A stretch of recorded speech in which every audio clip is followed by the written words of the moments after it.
अन्नपुर नाम के एक गांव में शादी चल रही होती है। वाह, मजा आ गया फूफा जी। शादी में क्या खाना बना है? बाराती तो उंगलियां चाटते रह जाएंगे। हाँ, तुमने सही कहा। पनीर की सब्जी का तो कोई जवाब ही नहीं। दूसरी तरफ पंडित जी फेरों की तैयारी कर रहे होते हैं कि तभी वहाँ एक चुड़ैल आ जाती है। अरे मर गया रे, ये चुड़ैल यहाँ क्या कर रही है? अरे दिवाकर जी, ये आपकी कौन सी रिश्तेदार है? अरे मुझे क्या पता। क्यों भाग्यवान, कहीं ये तुम्हारे मायके से तो नहीं आई है?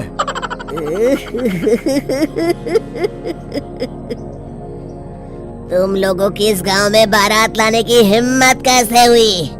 मेरे रहते इस गांव में किसी की शादी नहीं हो सकती। अब तुम लोग देखो मैं क्या करती हूँ। अरे मर गया रे, मैंने सुना है ये जबान की पक्की है। भागो रे भागो, वरना ये चुड़ैल किसी को नहीं छोड़ेगी। हाँ, तुम सही कहते हो मोहन भाई। यहाँ से भाग लेने में ही हम सबकी भलाई है। देखते ही देखते शादी के मंडप में भगदड़ मच जाती है और चुड़ैल सब कुछ उजाड़ कर रख देती है। फिर एक दिन मोहन की शादी तय हो जाती है। अरे भाई, अगले हफ्ते मेरी शादी तय हो गई है, लेकिन इस चुड़ैल की दहशत के मारे तो मेरे हाथ पैर कांप रहे हैं। अरे मोहन, तुम्हारा दिमाग तो खराब नहीं हो गया? तुम अपने साथ साथ हम सब गांव वालों को भी बलि का बकरा बनाना चाहते हो? उस चुड़ैल के रहते तुमने अपनी शादी के बारे में सोच भी कैसे लिया? देखो गोपाल, डर तो मुझे भी लग रहा है, लेकिन उस चुड़ैल के डर से मैं जिंदगी भर कुंवारा तो नहीं रह सकता। तभी वहाँ मोहन के होने वाले ससुर आ जाते हैं। अरे ससुर जी आप? देखो, अब तक मैं तुम्हारा ससुर बना नहीं हूँ और शायद बनूंगा भी नहीं। ये आप क्या कह रहे हैं? मैंने तो शादी का कोड भी सिलवा लिया है। मैं अपनी बेटी की शादी किसी अच्छे गांव में कराना चाहता हूँ। तुम्हारा गांव तो भूतिया गांव है। मैं तो क्या, अब तो कोई भी अपनी लड़की इस गांव वालों को नहीं देगा। इस तरह चुड़ैल के डर से उस गांव में किसी की भी शादी नहीं हो पाती।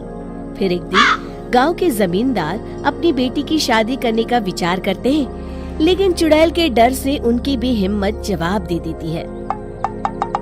अगर मेरी बेटी की शादी तय समय से नहीं हुई तो मेरी नाक कट जाएगी। मुझे कुछ करना ही होगा। एक सलाहकार के कहने पर जमींदार काशी से एक बहुत ही नामी तांत्रिक को अपने घर बुलवाते हैं, जो भूत चुड़ैल को पकड़ने में माहिर माना जाता था। जमींदार साहब, आप चिंता मत करिए। इस गांव की सीमा में प्रवेश करते ही मुझे उस चुड़ैल के बारे में सब पता चल गया था। आप उसे जल्दी से जल्दी कैद कर लीजिए ताकि मैं अपनी बेटी की शादी कर सकूं। जब वो चुड़ैल एक इंसान थी, तब ठीक उसकी शादी करने वाले दिन ही उसकी और उसके होने वाले पति की एक दुर्घटना में मौत हो गई थी। उसका होने वाला पति आज भी भूत बनकर जंगल में भटकता है। इसलिए जब तक चुड़ैल की शादी नहीं हो जाएगी, वो किसी और की भी शादी नहीं होने देगी। ये आप क्या कह रहे हैं?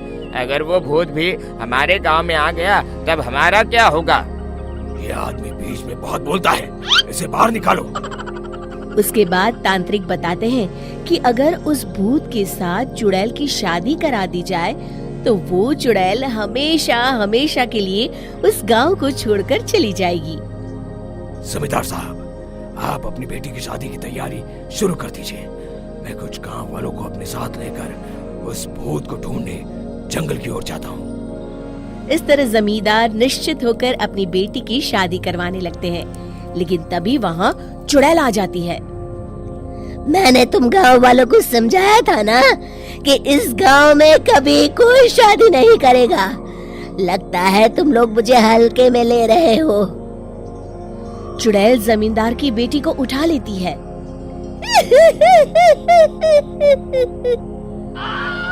अब देखती हूँ बिना दुल्हन के तुम लोग शादी कैसे करोगे।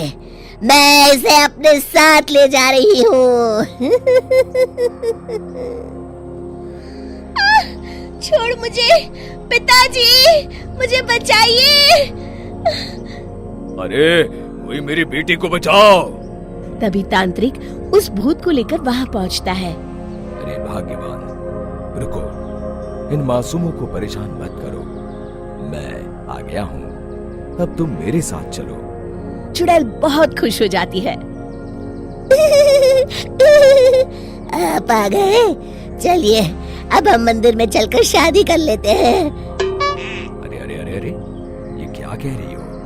मंदिर में जाके दोबारा मरना है क्या? चलो, आज से हम जंगल में रहेंगे। चुड़ैल चली गई, अब मेरी शादी हो जाएगी। इस तरह सभी गांव वाले खुशी से झूमने लगते हैं।